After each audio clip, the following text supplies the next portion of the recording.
हटिया के सेनुरा महंग भइले बाबा, चुनरी भइल अनमोल रे।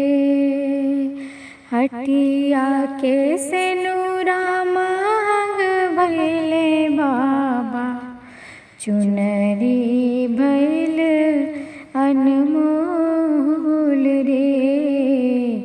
एही रे सेनुरवा के कारण बाबा, छोड़ली मैं देश तुहार रे।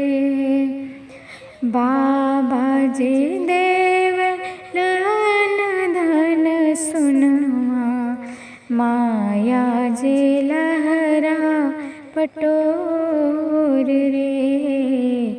भैया जे देवे लहासुल घुड़वा, भाभी जे अटल सुहाग रे। हटिया के सेनुरा महंग भइले बाबा, चुनरी भइल अनमोल रे।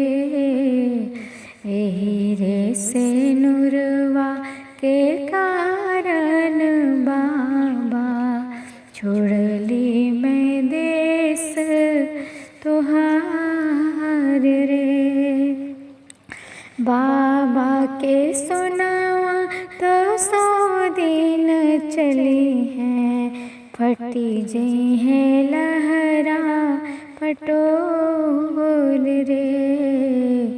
भैया के घोड़वा मैं नगर घूमइबे, भाभी के अटल सुहाग रे। भाभी के अटल सुहाग रे।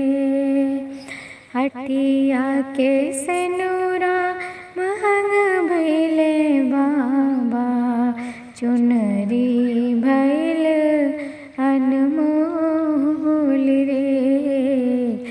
एही रे सेनुरवा के कारण बाबा, छोड़ली